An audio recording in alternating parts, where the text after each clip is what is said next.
I'm Pamela Z, and I'm a composer, performer, and media artist. I'm best known for works for voice and electronics, in which I perform with my live voice and do processing on it through Max MSP. And these days I often use video as well. The video part of it, rather than using Jitter, I use a program called Isadora for the live interactive video for performance. And I have been composing works for voice and processing since the mid-'80s, early '80s. And the work just keeps evolving, I guess. I have played music all my life, from early childhood, and also was interested in sound and played with sound and found objects, and I loved playing with machines when I was a little kid. I liked playing with tape recorders, and I all through school I was involved in some kind of music ensemble. I was in orchestra in elementary school and junior high. I was in concert choir throughout high school, and also sometime in my pre-teens I think I started being kind of a singer-songwriter, playing guitar and singing, writing songs. And when I was in college, I studied college here at the University of Colorado at Boulder, College of Music, and I was a voice major, studied with John Payton, and it was a very, very busy schedule being in school. I had a really heavy course load, and so I just really focused on music from the perspective of a voice major all the way through school. But while I was, during the night hours, I was often playing in clubs and playing songs as a singer-songwriter. Then after I got out of school, I was doing radio. I had the afternoon sound alternative at KGNU, and I sort of woke up one day and realized that I was listening to really experimental music, and yet the music I was performing professionally was fairly conventional. And so I started making efforts to try to find more experimentation in my work, and I had a hard time doing that until I started playing with processing my voice. I bought a digital delay unit, and I just started layering my voice with the delay and making loops, and it really changed. I think that was the really defining moment in terms of finding my voice as an artist, because it really changed the way I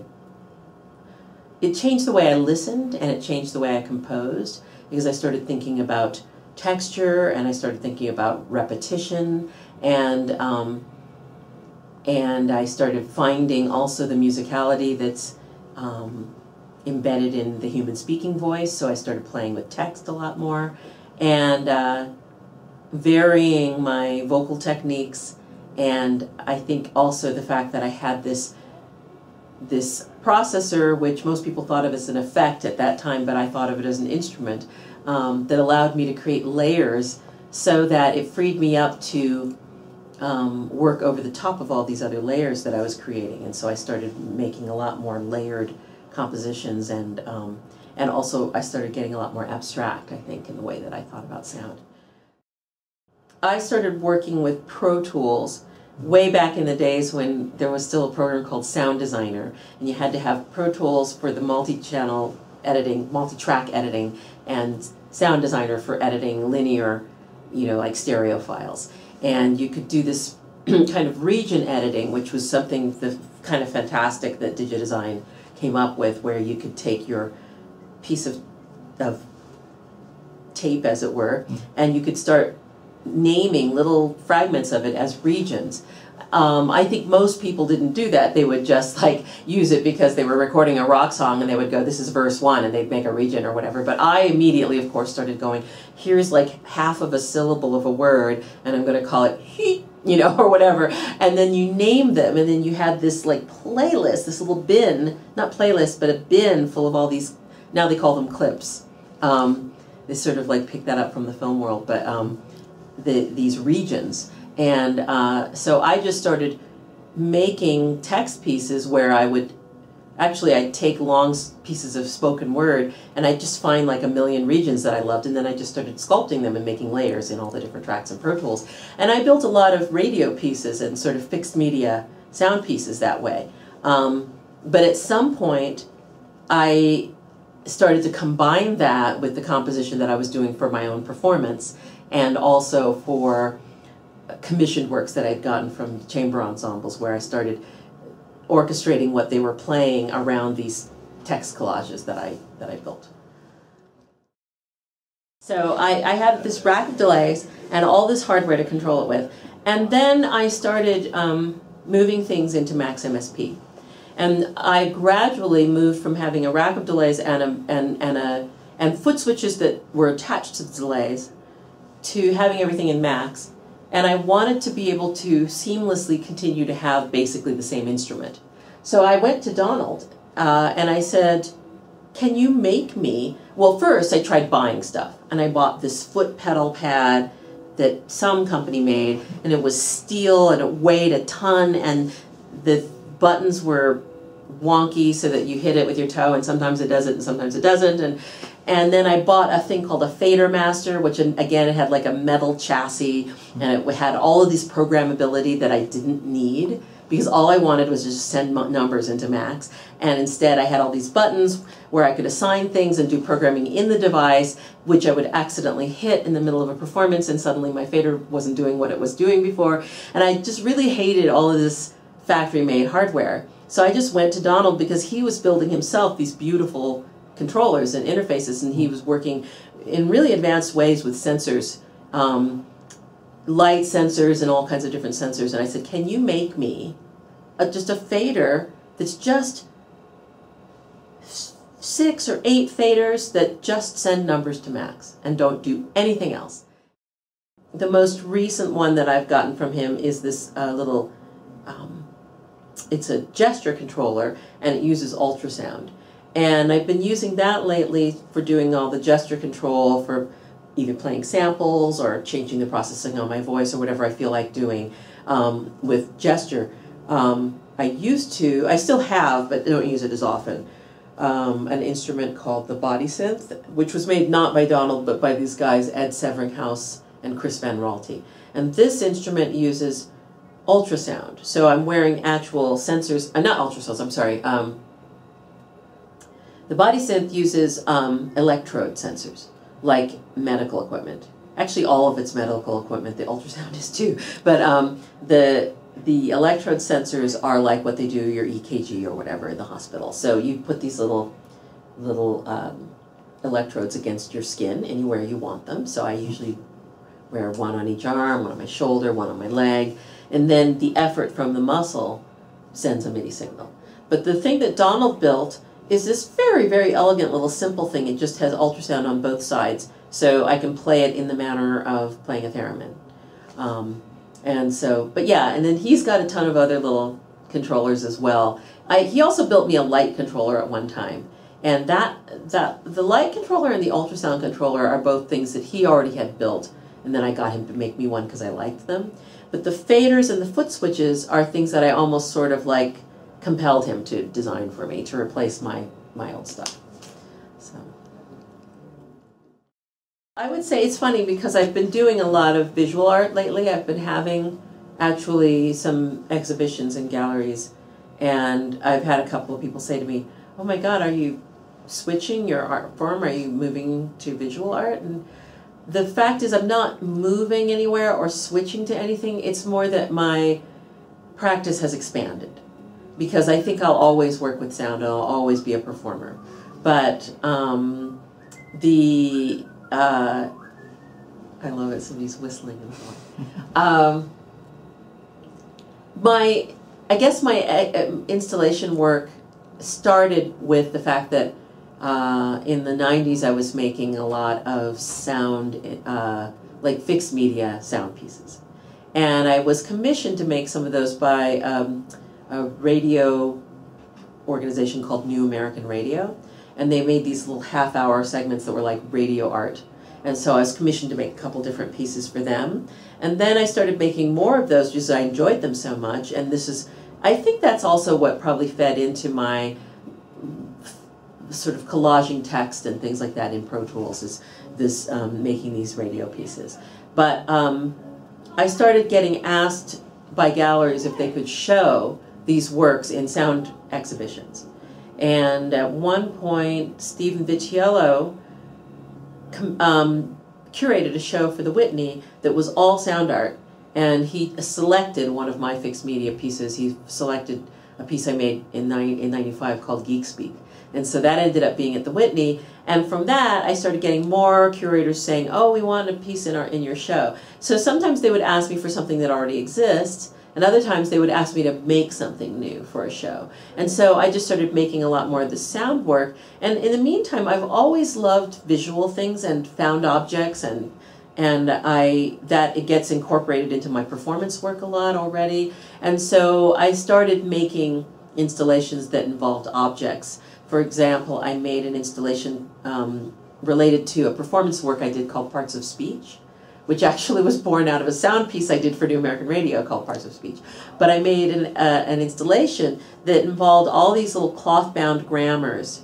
I think I had a French grammar and a English one and like 4 different languages, Portuguese or something. And they were all beautiful little cloth-bound books about yay big. And I mounted speakers on them and then sort of hung them, and then made this surround piece with, you're standing in the middle of 4 of these books that are hanging, and it was just sort of like little fragments of grammar stuff, parts of speech basically. And so then after I did that, I was like, oh, I really enjoy doing that. So I just kept making more and more pieces that involved objects.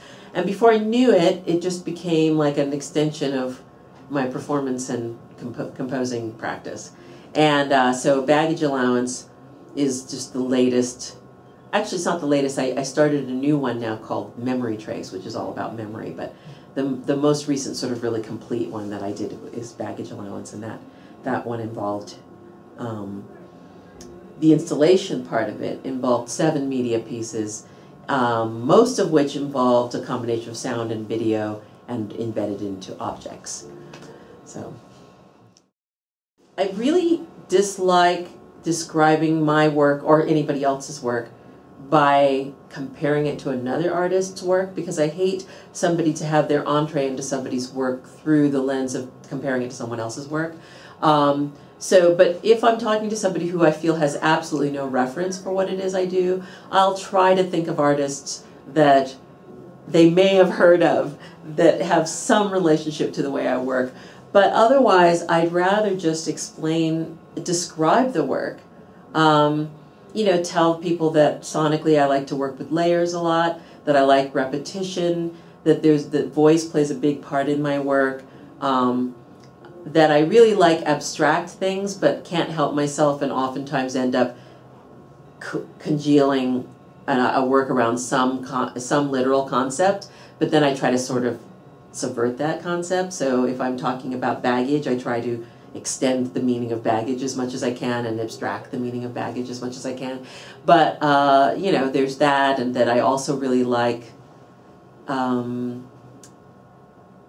really like language, and so I like to let the sound of language influence the work a lot, and a lot of the melodic material that I make is derived from melodies that just are embedded in speaking. If you take a little fragment of text and repeat it, and you'll immediately hear what that fundamental tone is, and you get a little melody, and then I like to compose the piece around that little fragment.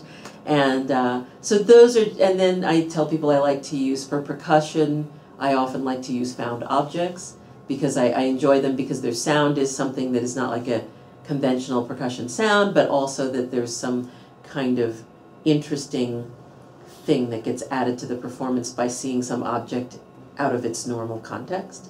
So, and that I like found text for the same reason. So I often might be singing the ingredients to some food, or I might be singing the schedule for a bus line, or, I'm just, saying things off the top of my head, but yeah. So I think if I give people all of that information, depending on what kind of world they come from, that sort of gives them some idea without putting a concrete name of a style on it. I would say that improvisation, in my opinion, is the basis of all music and all composition. It's just that some composers don't call it that, but if either they're improvising on the piano or on another instrument or in their mouth, sort of quietly singing it to themselves, or in their head. But at some point, they have to make it up, and improvisation is making it up, And so they make it up, but the difference is some people then put that down, on paper with little black dots on lines. And then other people, after they make it up, just sort of structure it some way that they can remember it, and then they just memorize it and do it. And so my pieces are all composed through the, almost all my pieces are composed through the action of doing an improvisation. And then I take that, and hopefully I had tape rolling if I did something I like, and then I remember I learn what it is that I improvise, and it becomes a piece. And I hone it and make it better if it needs that. There are some pieces I have that are process pieces, and they come from some kind of rule I gave myself, and then I just do them. And so not everything was developed through improvisation, but most of it was. However, most of what I perform in the end is non-improvisation. In other words, I do it in the end, I set it. And so the pieces are set, and if you hear me perform them more than once, you'll see that it's the very same piece. However, I also tend to like to improvise one or two things. In any given solo concert, there's probably one or two things that are completely improvised. And then there are some of my compositions that involve a structure on which I hang improvisational segments. And so there may be, I always start by making certain 3 loops, and then over the top of that, for this long, you do your muttering. And so muttering could take any form, but even with that, what happens is I eventually settle on some way of muttering that is pleasing to me. And then whenever I do that piece, it tends to be basically the same muttering. So even if I gave myself the permission to say this section should just be improvising this, that improvisation, after I've done the piece over and over again, tends to get set. So most of my work in the end is not improvised, but I also enjoy collaborating with other artists who I think are really good. And so when I do have an opportunity to collaborate with somebody, I often don't have the time to develop work together with them and learn something and notate it or set it. And so that's when I probably improvise the most, is when I'm playing with people who I'd love to have the opportunity to play with, but we haven't had the chance to rehearse together, so we just improvise.